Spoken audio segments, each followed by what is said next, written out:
नमस्कार दोस्तों, स्वागत है आपका आपके अपने YouTube चैनल जीएस जीनियस में।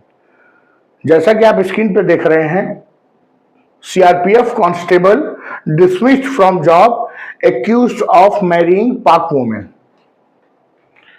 CRPF central reserve police force, जो कि एक पैरामिलिट्री फोर्स है भारत की, उसके एक कांस्टेबल हैं जिन्होंने एक पाकिस्तानी महिला से शादी किया, निकाह किया।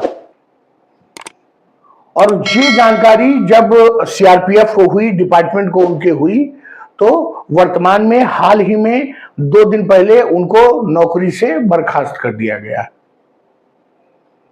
आपको लग रहा होगा कि क्या पाकिस्तानी महिला से विवाह करना इतना बड़ा जुर्म है कि नौकरी से निकाल दिया जाए?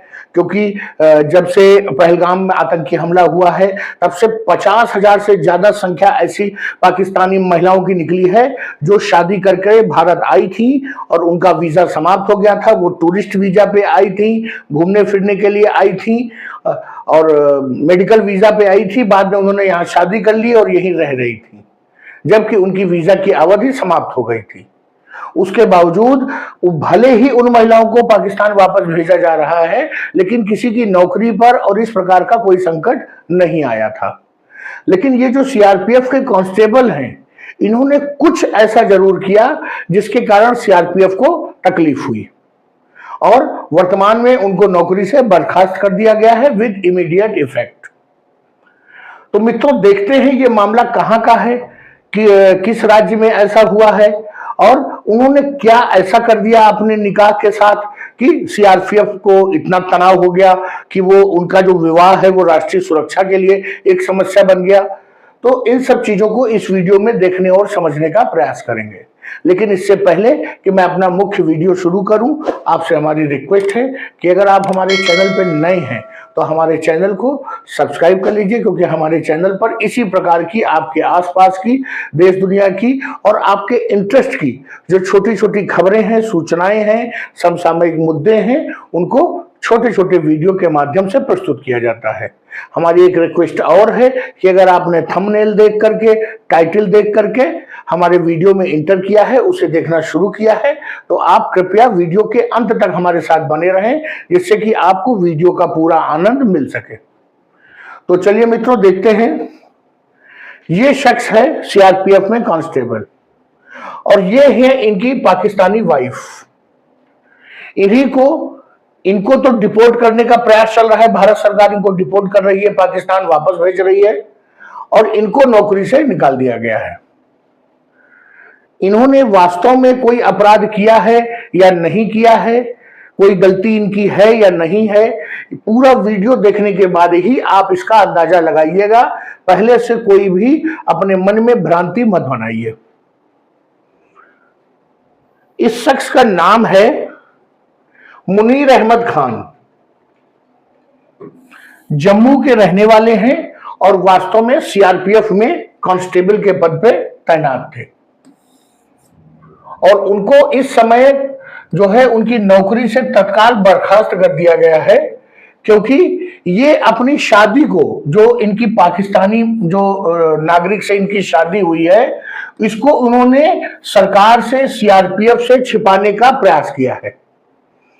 इसके अतिरिक्त इन पर एक इल्जाम और है कि वो महिला जिनसे इन्होंने शादी की, जो पाकिस्तानी नेशनल है, उसको इन्होंने, इसका जो वीजा की वैलिडिटी थी, जिस टूरिस्ट वीजा पे ये आई थी, उस वीजा के समाप्त होने के बाद भी उसको भारत में जो है अवैध रूप से रहने में मदद करने का भी आरोप इनके ऊपर लग गया है। ये बात है 2023 की। इन्होंने सरकार को एक पत्र लिखा, एप्लीकेशन दी और उस एप्लीकेशन में इन्होंने लिखा कि एक महिला जो कि पाकिस्तान सियालकोट की रहने वाली है, जिसका नाम है मीनल खान, उसके साथ ये शादी करना चाहती हैं और ये चाहते थे कि सीआरपीएफ इनको इसकी परमिशन दे दे। वास्तव में फोर्सेज में अगर आप किसी ऐसे देश की महिला के साथ शादी करना चाहते हैं जिसके साथ आपके या देश के संबंध अच्छे नहीं हैं, तो आपको इसकी परमिशन लेनी पड़ेगी। और आप जानते हैं कि पाकिस्तान, चीन, बांग्लादेश, आसपास के 2-4 देश ऐसे हैं जिनके साथ भारत के बहुत मधुर संबंध नहीं है। बाकी आप पूरी दुनिया में किसी भी महिला के साथ विवाह करिए, भारत के सुरक्षा बलों को कोई आपत्ति नहीं है। लेकिन ये जो महिला है, इसके साथ जब उन्होंने परमिशन मांगी कि हमको पाकिस्तान की महिला के साथ विवाह करना है, तो इसकी एप्लीकेशन जो है इन्होंने उसका इंतजार नहीं किया, जो परमिशन मिलती, अनुमति मिलती या खारिज हो जाती, इसका इंतजार नहीं हुआ। इन्होंने 24 मई 2024 को चोरी छुपे वीडियो कॉन्फ्रेंसिंग के माध्यम से इन्होंने उस जो मीनल खान थी उनसे निकाह कर लिया। अब सबसे पहला प्रश्न तो ये उठता है कि कौन सी भैया इनको देरी हुई जा रही थी, कौन सी ट्रेन छूटी जा रही थी। अगर अभी परमिशन का जवाब नहीं आया था, एप्लीकेशन का जवाब, तो उसको पैरवी कर लेते, थोड़ा परसू करते, हो सकता है महीने 2 महीने में वहां से जवाब आ ही जाता विभाग से, उसके बाद आप शादी कर लेते। लेकिन इनको बड़ी जल्दबाजी थी। दूसरा प्रश्न उठता है कि क्या वीडियो कॉन्फ्रेंसिंग से निकाह जो है वो कबूल है? क्योंकि जब ये कुरान में निकाह और इन सब चीजों को डाला गया होगा, तब ये वीडियो कॉन्फ्रेंसिंग की टेक्नोलॉजी तो रही नहीं होगी। तो मोहम्मद साहब ने यह भी नहीं कहा होगा कि आप वीडियो कॉन्फ्रेंसिंग के माध्यम से तलाक दे दीजिए या वीडियो कॉन्फ्रेंसिंग के माध्यम से आप शादी कर लीजिए। तो ये सब प्रश्न जो है उठने स्वाभाविक थे। इसके बाद जो इनकी पत्नी थी मीनल खान, वो टूरिस्ट वीजा पर 28 फरवरी 2025 को इसी वर्ष भारत आ गई। और उसके बाद इनको वापस जाना चाहिए था जब इनका वीजा समाप्त हो गया, लेकिन ये वापस नहीं गई। इन्होंने शादी का अपना जो कागज पत्र थे वो दिखा करके लॉन्ग टर्म वीजा के लिए अप्लाई कर दिया। अब जब ये पहलगाम टेरर अटैक हुआ और लोग ढूंढ ढूंढ कर वापस भेजे जाने लगे और सीधे सीधे जो गृह मंत्रालय से सभी राज्यों के मुख्यमंत्री को पत्र भेजा गया कि अब आपकी जिम्मेदारी है कि एक भी पाकिस्तानी नागरिक भारत में होना नहीं चाहिए। तो स्वाभाविक रूप से बड़ी सख्ती हुई। तो उसमें मीनल खान का भी नंबर था कि आप जो है वापस जाइए, क्योंकि सारे पाकिस्तानियों के, चाहे वो लॉन्ग टर्म वीजा हो, चाहे शॉर्ट टर्म वीजा हो, चाहे टूरिस्ट वीजा हो, चाहे मेडिकल वीजा हो, चाहे सार्क वीजा हो, वो सब जो है निरस्त हो गए थे। अब इन्होंने वापस जाने के बजाय इन्होंने क्या किया कि जम्मू कश्मीर हाईकोर्ट में एक पिटीशन दायर कर दी और उसमें कहा कि भाई हमारी शादी हुई है भारतीय नागरिक से और हमने ऑलरेडी लॉन्ग टर्म वीजा के लिए अप्लाई कर रखा है और हमको अभी वीजा नहीं मिला है, इसलिए हमको हमारा जो डिपोर्टेशन है उसको स्टे कर दिया जाए। अब जम्मू कश्मीर जो हाईकोर्ट है उसने मीनल खान को स्टे कर दिया। यहीं से मीनल खान और मुनीर अहमद के बुरे दिन शुरू हो गए। जो ये लॉन्ग टर्म वीजा जो अप्लाई कर रखा है, इसका ये मतलब नहीं है कि आपको लॉन्ग टर्म वीजा दे ही दिया जाएगा। और अब जो परिस्थिति अब बनी है, उसके बाद तो भारत सरकार इनके लॉन्ग टर्म वीजा को जो एप्लीकेशन है उसको निरस्त ही करने वाली है, शायद ही इनको लॉन्ग टर्म वीजा मिल पाए। दूसरी बात, भारत सरकार की नजर में ये आ गया कि परमिशन न मिलने के बाद जो मुनीर अहमद हैं, इन्होंने मीनल खान पाकिस्तानी नागरिक से शादी की और सीआरपीएफ को, डिपार्टमेंट को, सरकार को, देश को धोखे में रखा। और टूरिस्ट वीजा समाप्त होने के बाद भी वो इसको अपने घर में अपने साथ शरण दिए हुए थे, अपने घर में छिपाए हुए थे। अब इनकी जो मुनीर अहमद है, इनकी ये जम्मू के रहने वाले थे, इनकी जम्मू कश्मीर में ही पोस्टिंग थी, लेकिन चूंकि जम्मू कश्मीर एक सेंसिटिव लोकेशन है, जब सरकार को मालूम चला कि भाई एक पाकिस्तानी नागरिक के साथ रहते हैं, तो इनका ट्रांसफर कर दिया गया। डिपार्टमेंट ने इनका ट्रांसफर भोपाल कर दिया, क्योंकि इनके खिलाफ इंक्वायरी शुरू हो गई थी। अब जब इंक्वायरी खत्म हुई तो इनको कई आरोपों में दोषी पाया गया और संडे के दिन आज 4 तारीख को इनको नौकरी से बर्खास्त कर दिया गया है। अब ये सेवा में नहीं है। जो ऑर्डर इनके खिलाफ तैयार हुआ सीआरपीएफ के द्वारा, उसमें लिखा गया है आरोप कि पूर्व जो है अनुमति के बिना इन्होंने पाकिस्तान की महिला से विवाह किया। ये जो रूल 21(3) सीसीएस कंडक्ट रूल 1964 का जो है साफ साफ उल्लंघन है। हालांकि निकाह के बाद इन्होंने एक लेटर जो है सीआरपीएफ को भेजा था अक्टूबर 14, 2024 को, लेकिन शादी करने के बाद ये बताना कि मैंने एक पाकिस्तानी नेशनल से शादी कर ली है, ये पर्याप्त नहीं है। मान लीजिए आपको परमिशन नहीं मिली थी, आपको शादी करना ही था, तो आपको निकाह से पहले ही सीआरपीएफ को बता देना चाहिए था कि मैं इतने तारीख को निकाह करने जा रहा हूं और परमिशन हमारी डिले हो गई है, या तो आप परमिशन को जल्दी भेजिए, नहीं तो मैं इतने तारीख को शादी कर लूंगा। आपने निकाह करने के बाद सीआरपीएफ को बताया। अब चूंकि एक फोर्स के मेंबर हैं, भारत की सुरक्षा बल के सदस्य हैं, इसलिए इनकी जिम्मेदारी ज्यादा है।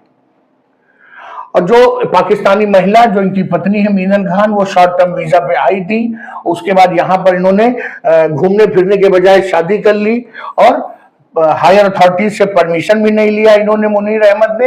ये सारे दोष इनके ऊपर लगे हैं। इस सब चीजों को सीआरपीएफ ने मिसकंडक्ट और इनडिसिप्लिन माना है। फोर्सेज में मिसकंडक्ट और इनडिसिप्लिन की सजा बहुत खतरनाक होती है। बाकी छोटे मोटे आप गुनाह करेंगे तो आपको शायद माफ कर दिया जाएगा, लेकिन मिसकंडक्ट और इनडिसिप्लिन इसकी सजा बहुत कड़ी होती है। सरकार का और सीआरपीएफ का मानना है कि ये जो महिला से शादी इन्होंने किया, ये जो है देश की जो राष्ट्रीय सुरक्षा है उसके साथ एक खतरा है, और इनके पास अब किसी भी प्रकार का कोई अधिकार नहीं है कि ये कोई उच्च स्तर की जो है इंक्वायरी की मांग करें। इनकी मांग है कि जरा इसकी सही से अगर इंक्वायरी कर ली जाए तो वो दोषी नहीं पाए जाएंगे, और ये महिला जो है बिल्कुल पाक साफ है, इसका जो है पाकिस्तान आर्मी, आईएसआई, इन सब चीजों से कोई लेना देना नहीं है। लेकिन सीआरपीएफ का कहना है कि जो इन्होंने मिसकंडक्ट किया है उसके बाद इनका किसी प्रकार का भी जो दावा है, अधिकार, वो मान्य नहीं है। स्वाभाविक रूप से जो मुनीर अहमद खान है, इन्होंने एक अपने बचाव में वकील किया है, और वकील का कहना है कि ऑलरेडी जो है इन्होंने परमिशन के लिए अप्लाई किया था, लेकिन चूंकि परमिशन मिलने में देर हो रही थी इसलिए इन्होंने ऑनलाइन निकाह कर लिया। डिपार्टमेंट का कहना है कि अगर परमिशन नहीं मिली थी तो या तो इसका मतलब है कि अभी जो है उनको क्लियरेंस नहीं मिला है। जब तक ये निश्चित न हो जाए कि मीनल खान कोई पाकिस्तान की जासूस तो नहीं है, तब तक परमिशन देना संभव नहीं है। या तो ये क्लियर नहीं हुआ है, अभी क्लियरेंस नहीं मिला है सीआरपीएफ को, और या तो उसके बारे में एक शक है कि यह पाकिस्तान की जासूस है, इसलिए उसको परमिशन नहीं दी गई है। और इन दोनों परिस्थितियों में विभाग ये नहीं चाहता है कि हमारा फोर्स का जो सदस्य है वो इस तरह के ट्रैप में फंसे। इसके अलावा इन्होंने एक और जो वायलेशन किया है कि इन्होंने अपनी शादी के बाद डिपार्टमेंट को इन्फॉर्म किया, जब सारे रिचुअल्स जो है कंप्लीट हो गए थे। खान के जो वकील हैं उन्होंने एक डॉक्यूमेंट शो किया जिसमें दिखाया गया कि ऑनलाइन निकाह हुआ है और भारत में मौलवी और 9 गवाहों के साथ उसको जो है स्वीकार किया गया है, और पाकिस्तान में अक्टूबर 24, 2025 को यह निकाह रजिस्टर हुआ है। जैसे ही ये मालूम चला कि पाकिस्तान में रजिस्टर हुआ है विवाह, तो इसके बाद और जो है शक गहरा गया है। मित्रों, मुनीर अहमद खान ने गलती तो की है, क्योंकि अगर हम अभी आपने कुछ वर्षों पहले एक फिल्म आई थी राजी, जिसमें आलिया भट्ट ने बहुत ही उम्दा कलाकारी रोल निभाया था, उसको आप देखिए कि कैसे वो जो नायिका है वो भारतीय सेना के लिए, भारत की सरकार के लिए पाकिस्तान के एक बहुत ही उच्च अधिकारी के घर में शादी करके जाती है, और मेन मकसद उसका विवाह नहीं होता है, बल्कि उसका जो मेन मकसद होता है वो होता है अपने देश के लिए जासूसी करना। इस दौरान यहां तक कि जिस व्यक्ति से उसकी शादी हुई है वो उसकी भी हत्या कर देती है, लेकिन अपने देश के लिए पूरी तरह से लगी रहती है। मान के चलिए कि ये मीनल खान का केस कुछ वैसा ही केस है, तो आप बताइए क्या इसमें मुनीर अहमद दोषी है कि नहीं है? मेरा मानना है कि मुनीर अहमद ने शायद ये भी संभव है कि मीनल खान कोई जासूस ना हो, या मुनीर अहमद ने कोई पूरी तरह से क्लियर हो गए हो कि ये जासूस नहीं है तभी शादी किया हो, लेकिन इनडिसिप्लिन, नियमों को न मानना, मिसकंडक्ट, इन सब चीजों के तो दोषी मुनीर अहमद है ही। तो मित्रों, आपका क्या मानना है कि ये जो मुनीर अहमद के साथ जो उनकी नौकरी से बर्खास्त किया गया है, क्या वो सही है या गलत है? आपकी जो भी राय है इस संबंध में वो आप कमेंट बॉक्स में शालीनता के साथ अवश्य लिखिए। चलिए मित्रों, वीडियो को समाप्त करता हूं। अब ये मुनीर खान कोर्ट कचहरी के चक्कर तो लगाएंगे ही, देखते हैं इसमें आगे क्या होता है। अगर आपको हमारा ये वीडियो पसंद आया हो तो वीडियो को लाइक करिए, चैनल को सब्सक्राइब करिए। धन्यवाद।